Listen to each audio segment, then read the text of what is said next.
I'm on the way out of the Galvin Hospital. I'm on the way out of the Katie Simpson. Is the patient in the car? She is. I thought she was breathing, but I don't think she's breathing. Okay, can you pull over? Because we're going to start CPR. No. Oh, this poor girl. This poor wee girl. I need you to stay on the line with me. You're watching Totally True Crime. Totally True Crime. Katie Simpson was a special human being. She grew up in County Armagh in Northern Ireland. It's a beautiful place with so much greenery, wildlife, and a sense of community. Katie had 2 sisters, and all of them loved to play outside. And when they were old enough, they started to learn how to ride horses. But for Katie, it became one of her biggest passions. When she finished school, she got a job in a stable yard, and she would spend hours looking after the horses, riding them, show jumping, and socialising with others from the horse riding community. In 2020, Katie had started to see a boy she met through the riding community. His name was Shane McCluskey. Katie was living with her sister Christina, her brother-in-law Jonathan Creswell, and their 2 children. Jonathan was also part of the horse riding community. But on Saturday the 1st of August 2020, Katie stayed at her mother's house with her new partner Shane. Shane left the next morning, and after he left, Katie sent him this message. "I'm glad you came." Shane replied with "I am too." But then something changed, and Katie asked Shane to hide the fact they'd spent the night together. Katie was not married. She did not have another boyfriend. Her parents were okay with Shane staying over, and Shane didn't have any other partners. So why did she want their relationship to be hidden? Shane didn't hear from Katie for the rest of the day. In fact, he didn't ever hear from her again. At 8:18 a.m. on the 3rd of August 2020, Jonathan Creswell, Katie's brother-in-law, arrived home after dropping his 2 young children to his mother's. He was on the phone to a woman he knew. Her name was Hayley Robb.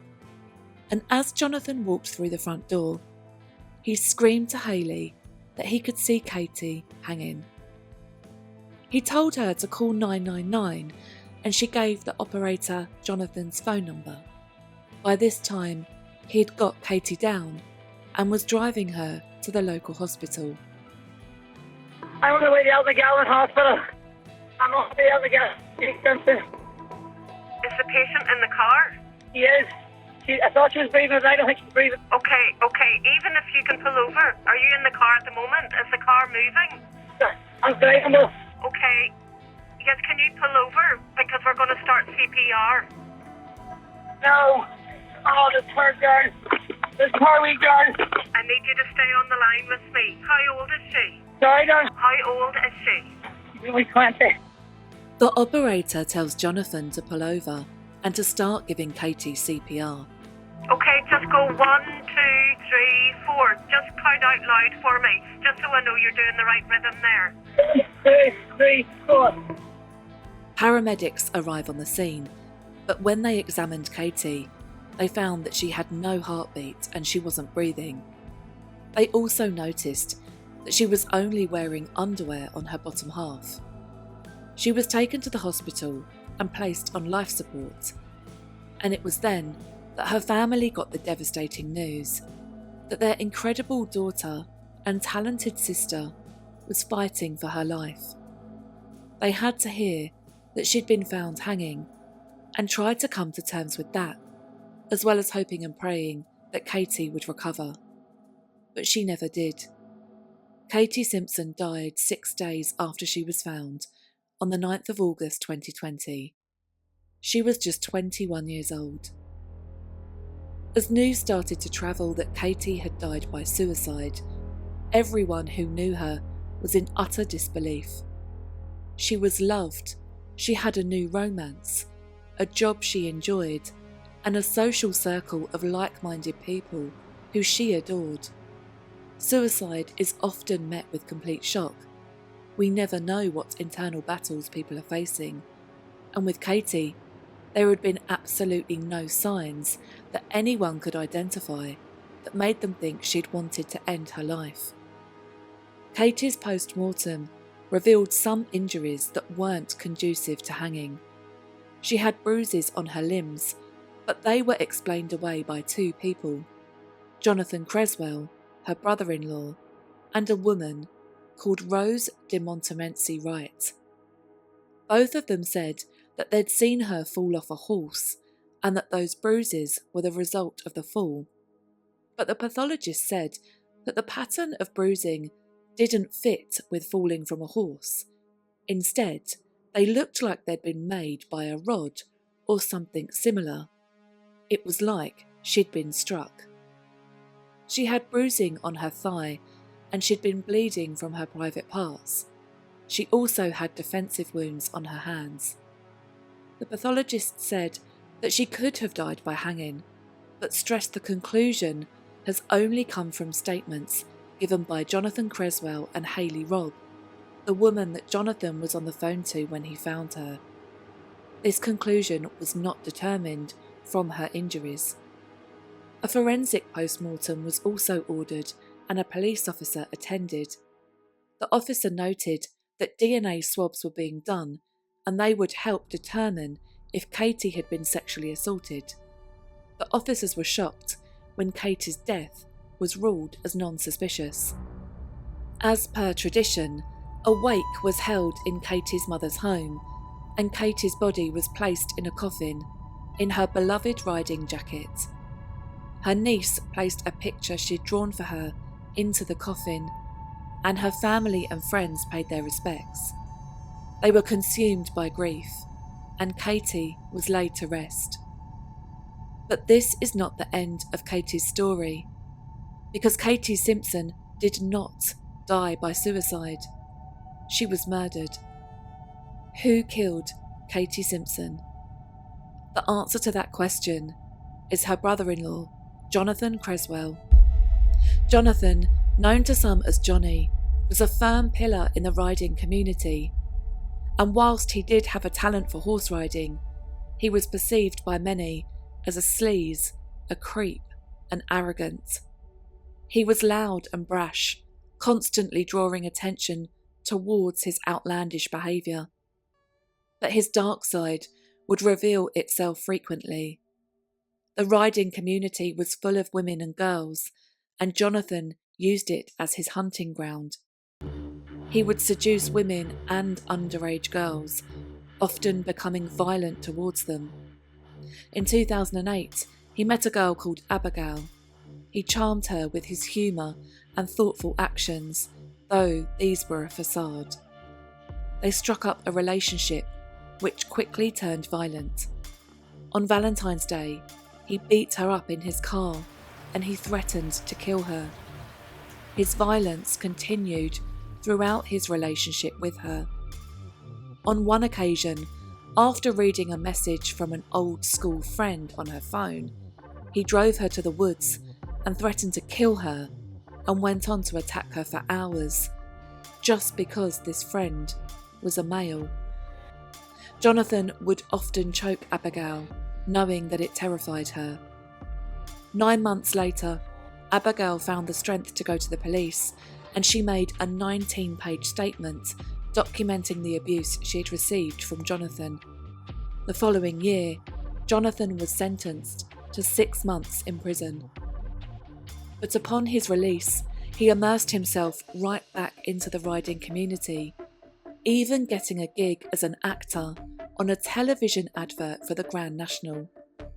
Whilst many stayed away from him, many others in the community stood by him. He was given a welcome home party thrown by some of his fellow riders, even though they knew he'd been in prison for abusing and strangling a young woman. Jonathan continued to infiltrate the lives of women, and eventually he formed a relationship with Christina, Katie's sister, and they had 2 children together. But their relationship was not a happy one. Jonathan exercised extreme coercive control towards Christina, but her fear of Jonathan meant that she never confided in anyone. What was also so incredibly disturbing was that Jonathan had been grooming her sister Katie from the age of 10 years old. It was because of this that at the age of 18, Jonathan convinced Katie to move into their family home. She would visit her mother, but tell her not to tell anyone that she'd been there. Her mother always believed that this is because she thought Katie was skiving off work, but the reality was far worse. Jonathan was controlling every aspect of both Katie and Christina's lives. He had the passwords to their bank accounts, their social media profiles and their phones, and their family had no idea. Jonathan didn't only have them under his control, he was also in other secret, controlling and abusive relationships with women and girls who worked in the stable yard. He would have sex in the stables with some of them, whilst others watched out for him. People were scared of Jonathan Creswell. On the night Katie had stayed at her mother's house with her new partner Shane, Jonathan had sent Katie a message on Snapchat. It said, "You need to reply to my snap right effing now." This had been why she hadn't wanted Shane to tell anyone about their new relationship. Jonathan Creswell was told that Shane's car had been seen driving away from Katie's mother's house, and it sent him into a jealous rage. Katie asked Shane to hide all their messages and any evidence that they'd been together. But Shane messaged her and said, "Katie, is it not just easier to say the truth? This makes me look really bad." She replied, "No way. He'll go crazy. Please don't. He'll kill me." Katie then went on to a horse show, and sure enough, Jonathan Creswell turned up. When the show was over, he made Katie leave in the back of a horse box with him, with their friend, Rose de Montmorency Wright, though she was not in the back of the horse box with them. She was driving. They first travelled to a horse yard that belonged to another woman called Jill Robinson. Jonathan and Katie then left the yard together, and they were gone for hours, driving for miles and miles. During this time, Katie's mobile phone showed no activity. But at that time, Jonathan was in possession of Katie's phone. He'd come across a message from Shane that confirmed that he and Katie were in a romantic relationship. This fueled Jonathan's rage further, and he assaulted Katie multiple times. They eventually arrived back home, and Jonathan spent most of the night in Katie's bedroom, whilst his partner, Katie's sister Christina, slept in the room next door with their 2 children. In the morning, as she got ready for work, Christina saw her husband and her sister in bed together.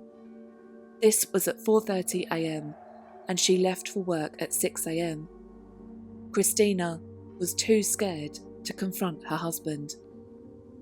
Around 7:15 a.m, Shane tried to call Katie after countless messages he sent her went unanswered. But those messages were read. They were read by Jonathan. Furious, Jonathan then attacked Katie and started strangling her. His 3-year-old and 6-month-old baby were in the house at the time. Jonathan then drove his children to his mother's, and then he came back to the house whilst he was on the phone to Hayley Robb, who he was due to meet that morning for sex. And whilst he was on that call, he pretended to find Katie hanging. He then put Katie in his car and drove her to the nearest hospital. It was then that he called for an ambulance and pretended to do CPR. Okay, just go 1, 2, 3, 4. Just count out loud for me, just so I know you're doing the right rhythm there. 2, 3, 4. When they arrived at the hospital, only immediate family were allowed by Katie's bedside. She was placed on life support, and because it was August 2020, COVID restrictions meant that only a few people were allowed to be with her. One of those people was Jonathan Creswell. Katie couldn't escape Jonathan, even as she lay dying in her hospital bed. But Jonathan had women who were prepared to do anything for him. Whilst Katie's family kept vigil by her bedside, Jonathan returned home, where he met up with Hayley Robb. She helped Jonathan clean the crime scene, including some of Katie's blood. She hid Jonathan's bloodied clothes in the back of her car and then drove him back to the hospital. The police asked Jonathan where Katie's mobile phone was. He said that she didn't have one. They said they wanted to search his home, and he deliberately gave them the wrong door number. The medical staff were documenting marks that they found on Katie's body: the bruise on her thigh, the bleeding from her private parts, and the bruises on her limbs. One of the nurses was so concerned about her injuries and Jonathan's constant presence at Katie's bedside that she went to the police station and begged them to treat him as a suspect. They looked up Jonathan's previous criminal history, and in error, the officer only saw traffic offences. He didn't see that he'd been in prison for 6 months for abusing and threatening to kill his ex-partner. So Jonathan continued to be allowed to be with Katie at her bedside, alongside her mother and sisters, as she took her last breath. At Katie's funeral, Jonathan was one of the people who carried her coffin. He dominated the funeral, shaking hands with mourners and drawing attention to himself. But not everyone was fooled, and some of the mourners started to suspect that Jonathan was involved in Katie's death.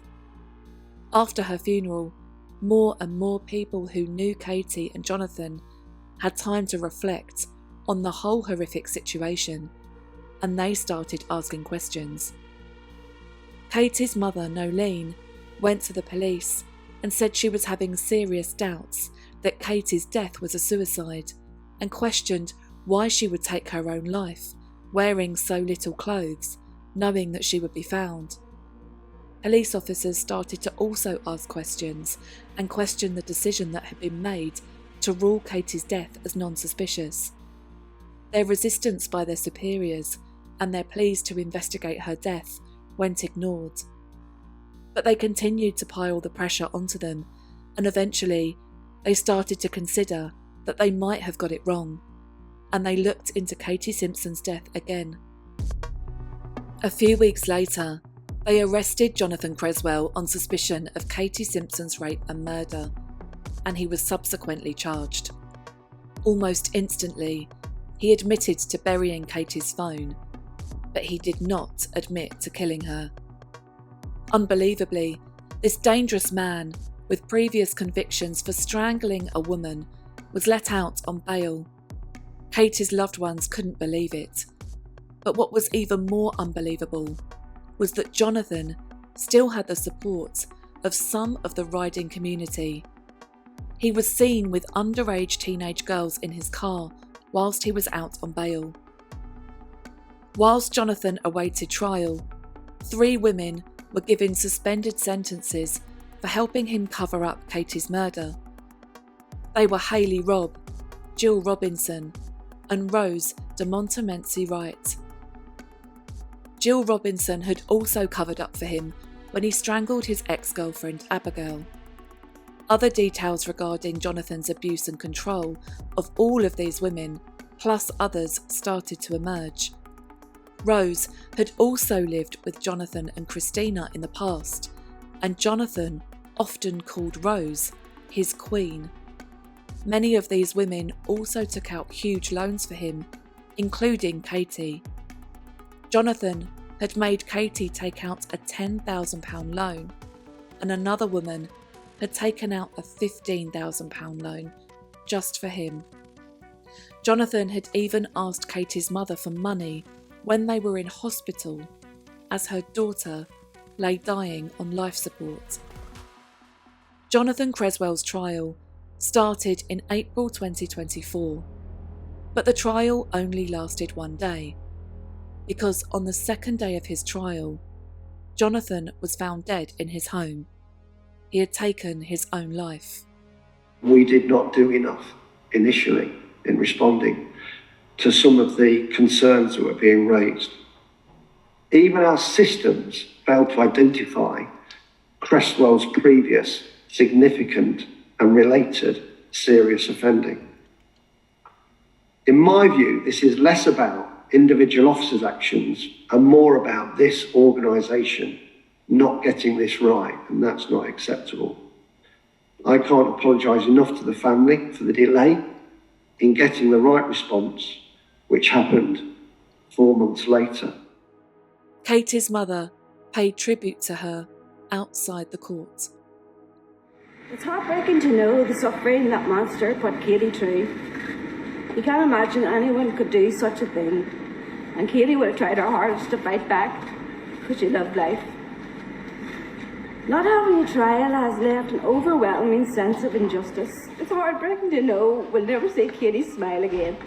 Katie's passion for horses, fearless talent, and her love for her family and friends, and her laugh will be the memories that we will keep.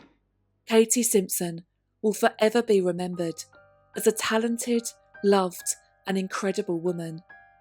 Jonathan Cresswell will be remembered as a coward, a bully, an abuser, and a murderer.